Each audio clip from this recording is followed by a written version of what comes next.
Good morning, Det 915. I'm Cadet Blackwood, and this week we have a special edition of the Blackbird update. Lieutenant Colonel Scott has a special message for you all as we start the new month.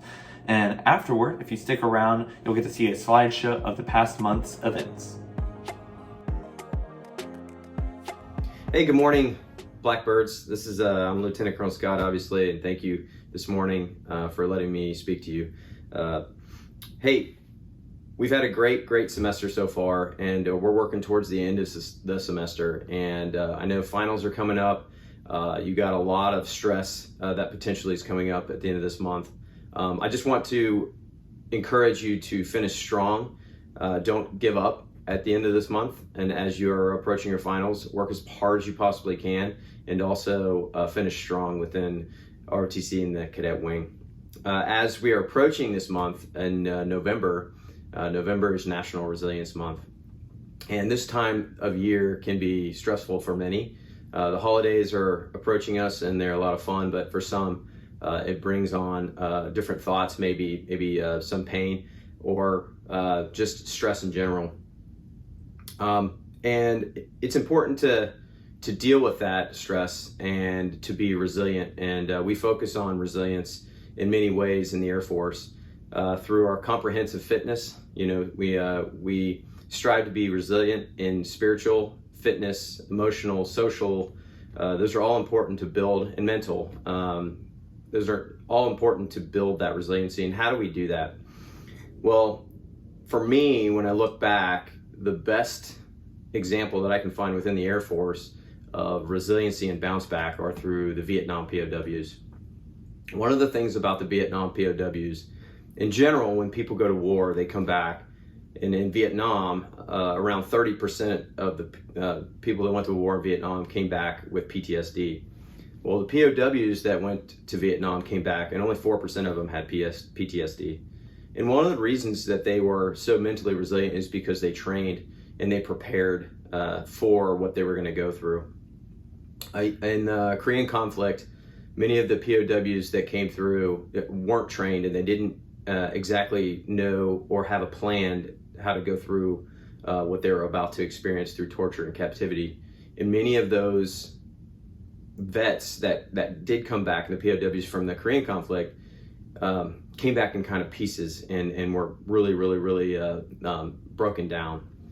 Well, before the Vietnam conflict, the SEER school and all those basically started training. They knew what happened in the Korean conflict. They knew the amount of air defense that Vietnam had from the Soviets at the time, and so they knew there was going to be some pilots and some navigators that were going to experience some prisoner of war situations. So they prepped and they built them up through the SEER school and the SEER training. One of the things that they teach you there is to the word they used back then was bounce back, and they teach you that you're gonna experience some really difficult times and really tough times. There's a couple things that they do to that they teach them, and they teach them that if you fall and you get down, you pick each other up. So one, they ensure that basically they have a wingman to build them up and pick each other up. Two, they basically teach you to have a purpose, and a purpose that generally keeps you going throughout stress and times of peril. And the last one was the return with honor. That overall was their purpose, is to each and every one of them to return with honor. Everyone broke, but they did not focus on that. They focused on building those people that broke back up, and they focused on trying to communicate with each other even in captivity, and they focused on trying to just keep each other's morale and build each other up as they were going. My Air Force hero is one of the POWs in Vietnam, General Robbie Reisner. They named the weapons school top graduate. They named that award after Robbie Reisner. The guy was extremely resilient. He was one of the SROs there, and he helped build some of the rules and policies that the POWs lived under as they went through. And he's one of the reasons that they were so resilient. But I've read the book. His book is The Passing of the Night. It's an amazing book. If you ever want to read anything about resiliency, Robbie Reisner spent many years in captivity. It was one of the ones that spent most of the time in solitary confinement. But if it wasn't for the people around him building him up, he probably wouldn't have made it either. So it's really important to pick each other up and be wingmen. One of my favorite leaders of all time was Margaret Thatcher. She was prime minister back in the 1980s of Britain. And she has a quote, "You may have to fight a battle more than once to win it." And I think that is extremely important to realize as we go.